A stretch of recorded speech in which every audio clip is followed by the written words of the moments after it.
Quando eu saí da Coca-Cola com 29 anos, eu saí para empreender.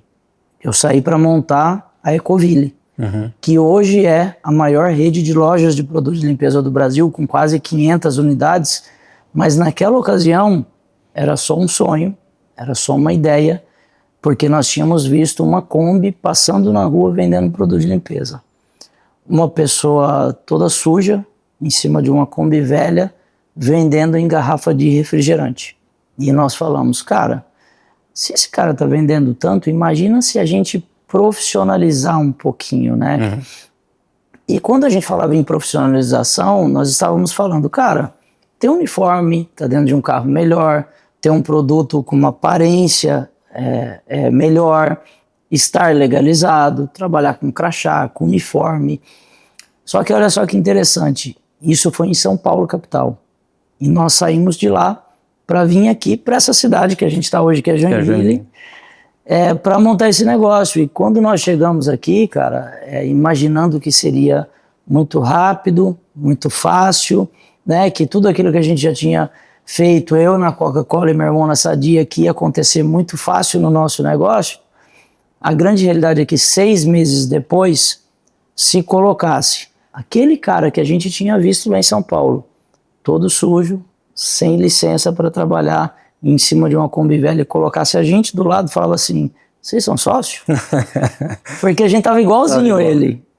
Então assim, quando você começa a empreender, eu percebo que tem muita gente que começa arrogante. Eu tô me colocando como arrogante de achar que o que eu tinha preparação era o suficiente, e não era. Mas quando você viu o modelo de negócio que ele estava operando e você teve desejo de entrar no mesmo segmento, fazer a mesma coisa, o que brilhou os olhos nessa? Então, o que brilhou nossos olhos é que a gente tinha vontade de montar alguma coisa grande.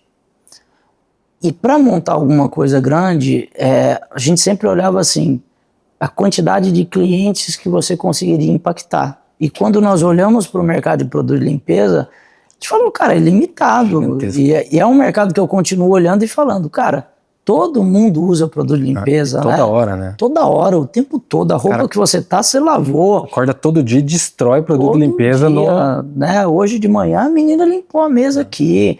Semana passada a gente mandou lavar esse carpete. Aqui em frente tem uma lavanderia. No meu estacionamento tem uma pedra que tá suja. Então, produto de limpeza, quando nós olhávamos para ele gerava essa vontade pelo tamanho do mercado. E olha só, isso era um pouco sem maturidade, tá? Porque hoje, já depois de 18 anos empreendendo, a primeira coisa que eu olho qual é o tamanho do mercado. Só que aí eu realmente não olho só em percepção, eu vou para número. Esse mercado é um mercado de quantos bis? Esse mercado é um mercado que quem lidera ele?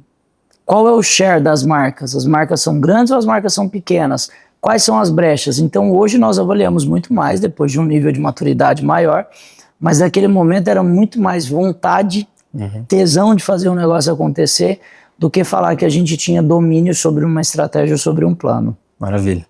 E aí depois que vocês tiveram esse início, que você falou que estava quase parecido com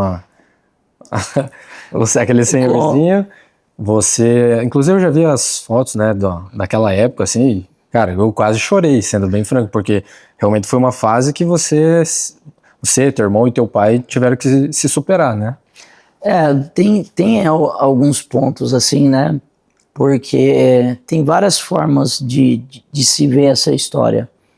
Tem a forma romântica, que são os caras que começaram do nada, foram abaixo do zero, porque a gente dormiu 2 anos no chão de um galpão, né?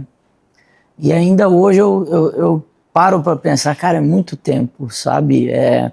E hoje tanta gente fala, cara, vocês são empreendedores com uma mentalidade muito forte, com resultado muito forte. Eu fico pensando, eu dormi 2 anos no chão de um galpão. E eu acredito que tenha sido importante para a gente construir alguns comportamentos que hoje são muito fortes em nós. Eu acho que principalmente a resiliência.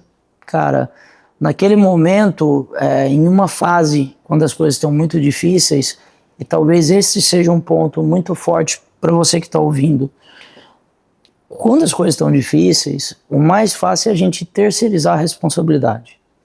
Então, naquele momento que a gente estava no chão do galpão, você se sente azarado, você fala, putz, as coisas só acontecem comigo, aí você começa a culpar. Ah, a culpa é do mercado. Ah, a culpa é porque que tem muito concorrente. Ah, a culpa, tem gente que coloca a culpa até em Deus. Puta, sim, Deus não olha para mim. Ah, meu pai não me deu educação. A grande realidade é que, para mim, a virada de jogo é quando você assume a responsabilidade e entende que, cara, a grande maioria das coisas estão pautadas em coisas que você pode fazer. Na verdade, quase tudo na nossa vida, as grandes transformações, é pautado naquilo que a gente consegue transformar e não no que depende de outras pessoas. Então, por exemplo, minha visão lá do passado, eu sou azarado. Minha visão de hoje, eu faço minha sorte. Minha visão do passado, a política prejudica o meu negócio. Minha visão de hoje, como que eu entendo sobre política para entender os movimentos e montar as melhores estratégias para mim nunca ter problema de crise no meu negócio. Uhum. Até crise é uma coisa que a gente meio que não fala dentro do nosso negócio. Como que eu utilizo de todos os gaps que eu tinha no passado para utilizar isso como ponto forte hoje. Então, a gente se lamenta muito pouco de ter passado por aquilo, a gente olha muito mais como uma grande oportunidade de aprendizado para construir a pessoa que nós somos hoje, que constrói negócios grandes, né, com conhecimento, com resiliência, com a parte comportamental muito mais aguçada, que para mim é o que faz um empreendedor fazer o negócio acontecer. Entendi.